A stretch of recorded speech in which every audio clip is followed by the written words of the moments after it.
Look at him. They have names over there. Fair enough.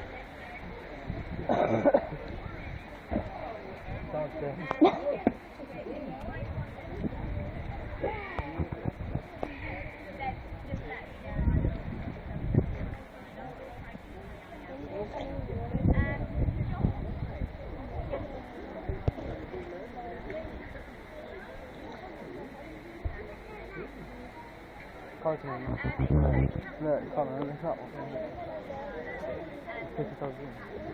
Yeah.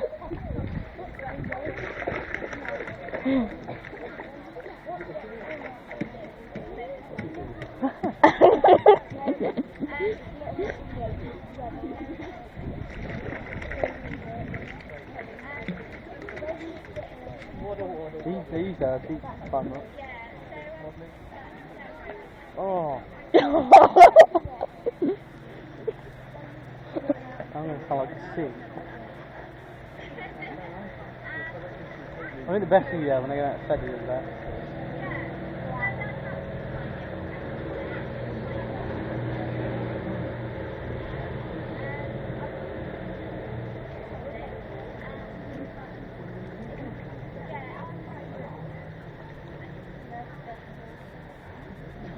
Look at him.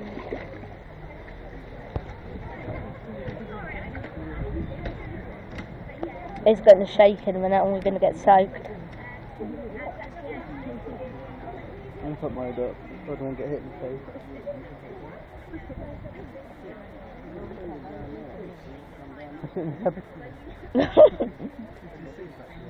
No, she didn't see me, didn't it? Oh, I didn't miss it. Yeah, no. Is that alright?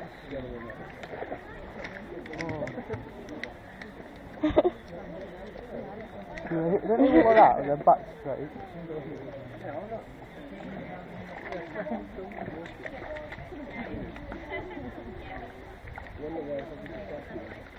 It's getting hot. Come on, look at it.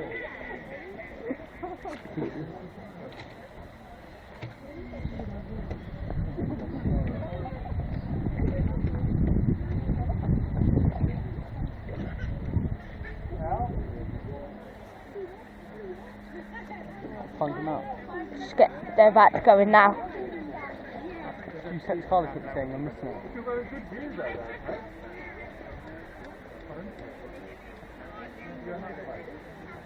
Let's just do them now.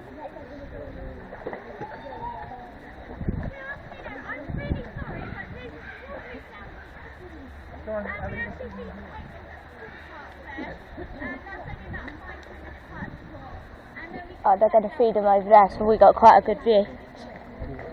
Then Hello. You know, look, we got an amazing view because she's going to fly them in there.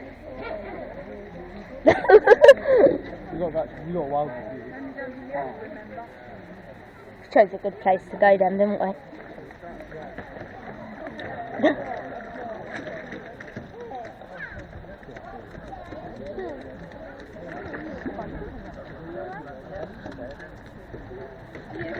Yeah, I'm fine. If I put the bucket there and literally like swim around.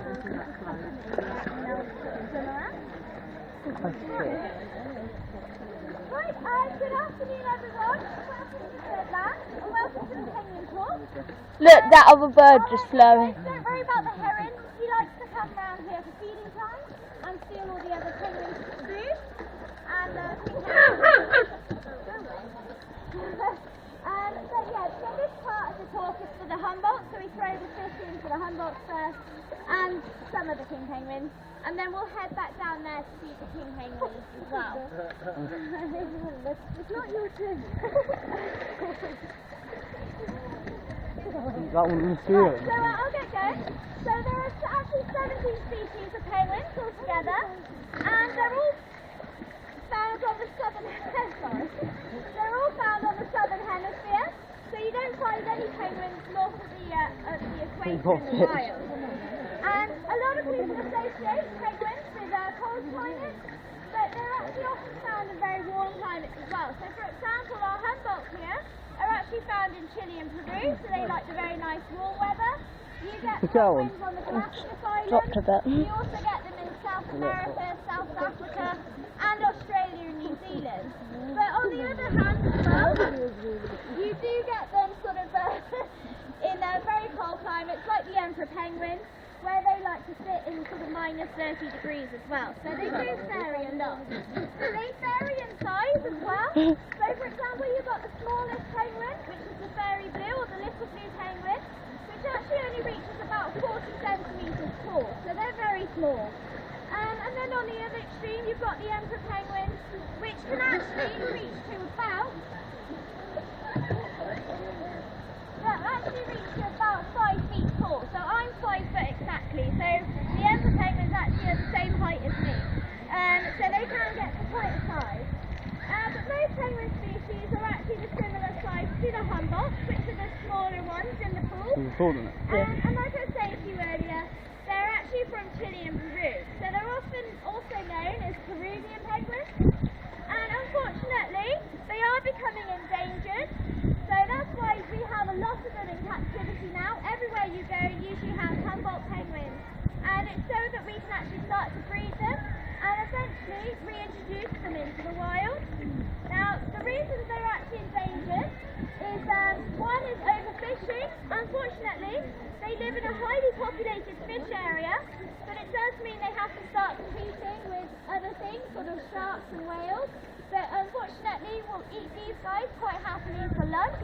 And also they are competing with all the fishermen, getting caught up in the fishermen's nets and things. So it doesn't end well for the Humboldts, unfortunately. And then secondly, there's a lot of development going on the coastlines now of Chile and Peru, which is where these guys would actually breed and rear their young. So now that there's less areas for them to breed, it becomes a more competition for them to sort of find safe areas for them to rear their young. And also, well, like I said, we do have to breed them because they're all part of a breeding program. It is vital that we can tell each other apart. And as you can tell, females and males look exactly the same. So first off, we have to find out whether they're boys or girls. So what we do for that is we actually pull a few feathers from their chest and we send them off to DNA lab and they can tell us whether they're a boy or a girl. And we do that with a lot of our birds in the park that look very similar. And then what we do is we just tag them. So you'll notice a lot of our Humboldts and our king penguins have the colourful tags on their fins, and that's just so we can quickly tell everyone apart. So when it comes to breeding, we know that they're not breeding with relatives, and also if we ever have to medicate them, we can quickly identify them so that we know who to medicate and who not to medicate. The Humboldts quickly have another way of identifying them, and I don't know if you can see the black spots on their bellies. Actually every Humboldt has an individual pattern. It's basically like a fingerprint. So no Humboldt has the same pattern on their chest. So that's another way that you can identify them. Unfortunately though, they do look pretty much similar to us. And therefore that you have to sort of, it's very difficult to tell them apart. He's swimming and So jumping we'll like head that. back down to this part of the enclosure now. Yeah, down there. We'll find it. No, stay up there because I've got a big deal of We'll start face feeding the pets. king penguins, and I'll tell you a little bit about them and introduce you to them. Are you alright? Yeah. Yeah, this one's probably